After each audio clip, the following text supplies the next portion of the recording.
Soy Diana Calderón, bienvenidos al momento del debate en Hora 20. En este arranque de semana, el análisis a las amenazas de las que son blanco candidatos a la presidencia, la realidad en términos de orden público y el desafío en términos de seguridad, lo que representa para el país que estemos viviendo esta situación. Vamos a analizar también los apoyos que empiezan a definir los candidatos y las decisiones que están por tomar los partidos políticos.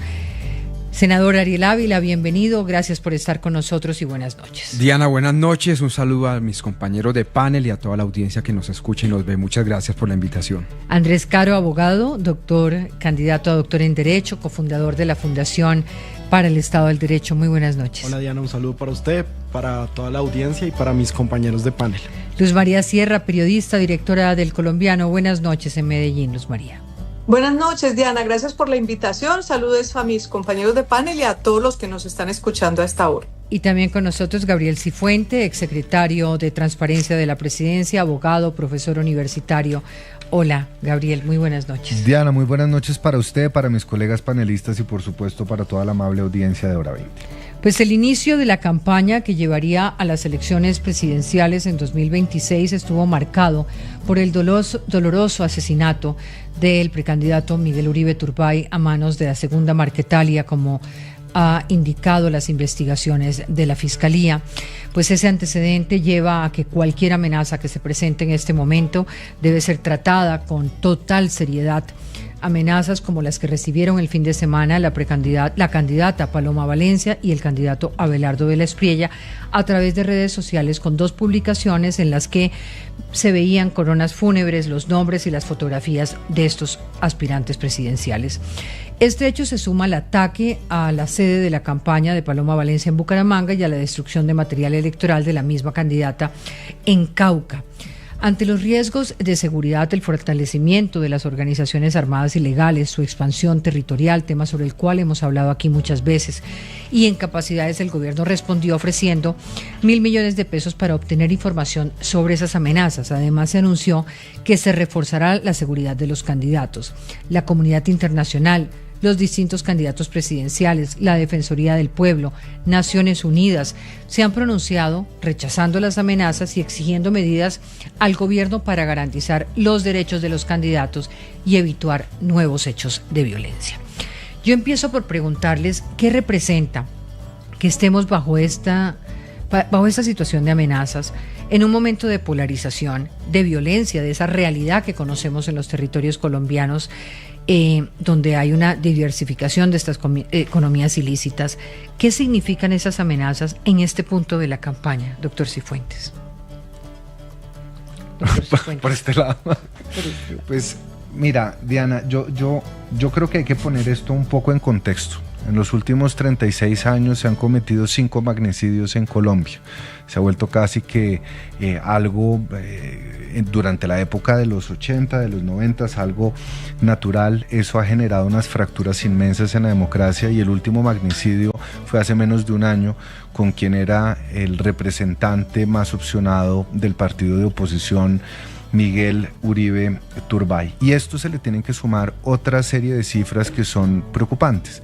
Por ejemplo, la Defensoría del Pueblo y la MOE establecen que en el 15% de los municipios del país hay un riesgo extremo por factores de violencia y por la presencia de grupos armados ilegales que ejercen no solo control territorial, sino también presión frente a las comunidades que allí habitan.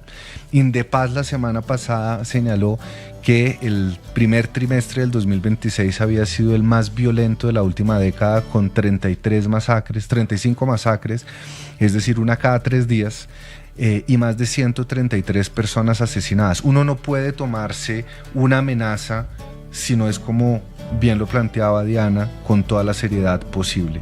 Pero además quiero meterle un ingrediente adicional, y es algo que me ha generado también, y hemos hablado con Ariel en este espacio muchas veces, y es, como alguien que ha estudiado los procesos de justicia transicional, me cuesta mucha curiosidad y me cuesta mucho trabajo entender cuál es el rol de la paz total en la configuración de las condiciones de seguridad en los territorios.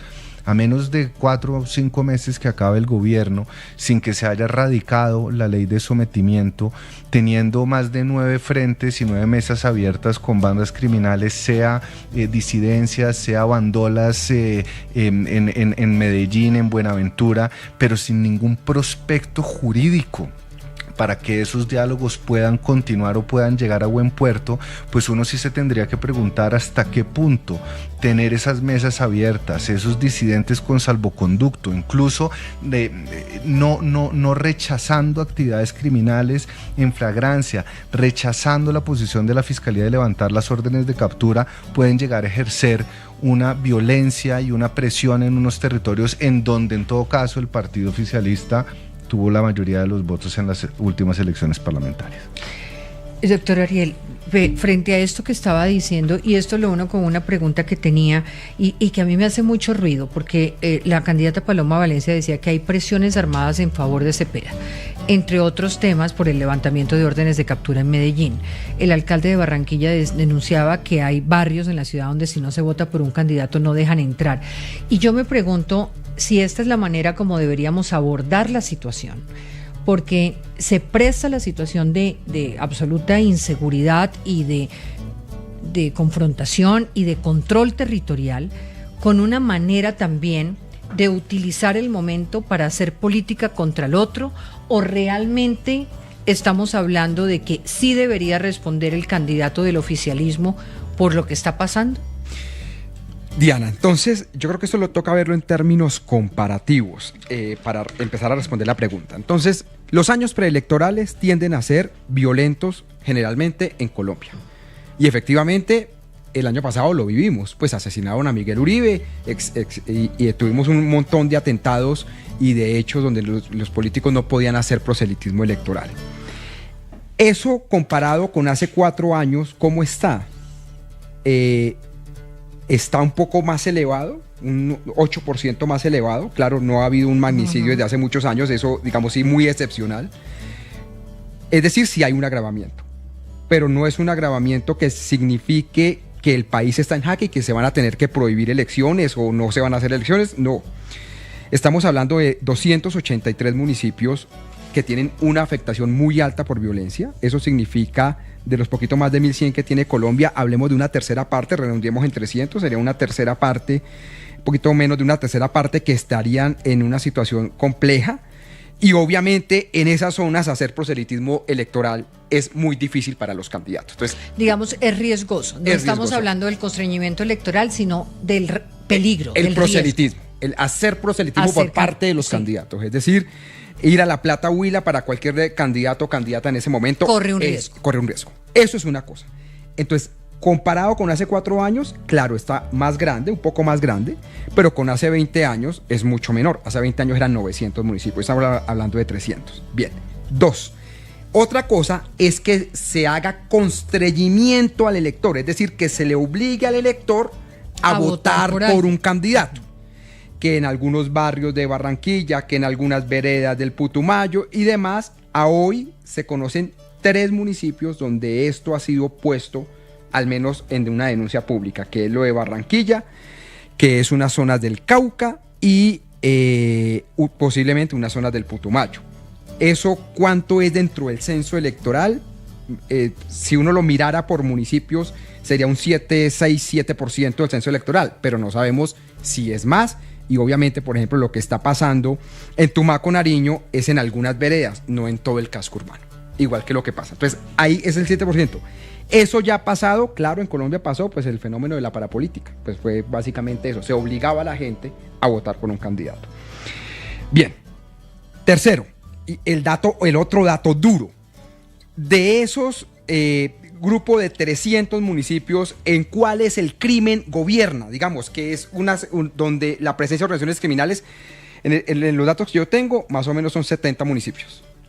Es decir, donde hay una presencia muy alta de organizaciones criminales. Saravena, Arauca, con el caso del ELN. Diferente a Arauca capital, donde pues digamos no se ve, pero en Saravena sí hay una alta influencia. O sea, hay un grupo, redondeando los 100, colóquele, los 100 municipios, es menos del 10%, donde los grupos armados ilegales en alguna de esas zonas rurales principalmente podrían llegar a afectar el censo electoral. Bien. Hace 20 años era mucho más, hace 5 años, 7 años era mucho menos, pero ese es el dato que se da. Entonces yo sí creo que, claro que hay un riesgo, pero son 3 riesgos diferentes. Uno, que se obliga a votar a la gente. Tenemos un grupo de 70 municipios. Eso nos queda claro, pero entonces sobre este riesgo tiene que responder el gobierno. El gobierno y las autoridades con el plan candado. Exactamente. ¿Tiene que responder el candidato del oficialismo? O sea, ¿es admisible decir que esto favorece al candidato del oficialismo? Eso no, primero no es admisible, pero segundo, es muy peligroso porque usted lo que hace es colgarle la lápida al candidato del oficialismo, que también puede estar en riesgo. La campaña también ha dicho que está en riesgo. Entonces, a mí me parece que no. Ahora, yo lo digo otra vez, Diana, yo creo que la política de paz total ha salido mal, pero Siempre el problema es la política de seguridad, no la de la paz total. Es decir, o sea, yo creo que nos toca es dedicarnos a discutir la política de seguridad, que algo no está funcionando porque el gobierno próximo que llegue va a tener que vivirlo. Y ahí sí necesitamos que el doctor Cepeda nos diga, frente a esa política de seguridad que ha fracasado y que nos tiene en una situación de esta, ¿qué va a hacer? Claro, ahí sí es, en materia de seguridad, de paz, discutamos la política de paz por aparte, no hay problema y podemos dar todo lo que se quiera dar, pero en la política de seguridad necesitamos ver alternativas. Un último comentario, Diana, es el comparativo que quería leer. Último comentario, mire, según la historia colombiana, las últimas 2 semanas de abril y la primera de mayo tienden a ser las semanas más duras en materia de seguridad previo a una elección presidencial. Así como las últimas 2 semanas de enero y la primera de febrero tienden a ser las más duras en materia de elecciones a Congreso, lo que le dice a uno la historia, no es que vaya a pasar eso, yo no estoy siendo adivino ni tengo información de nada, le dice a uno, usted tiene que tener mucho cuidado, que es cuando hay paros armados, explosivos a la orilla de la carretera, usted tiene que tener cuidado las últimas 2 semanas de abril y la primera de mayo, ahí particularmente es cuando más se afecta la seguridad. No estoy diciendo que eso vaya a pasar, pero Colombia, vuelvo y repito, tiene una tradición lamentablemente de que la violencia procesa la política.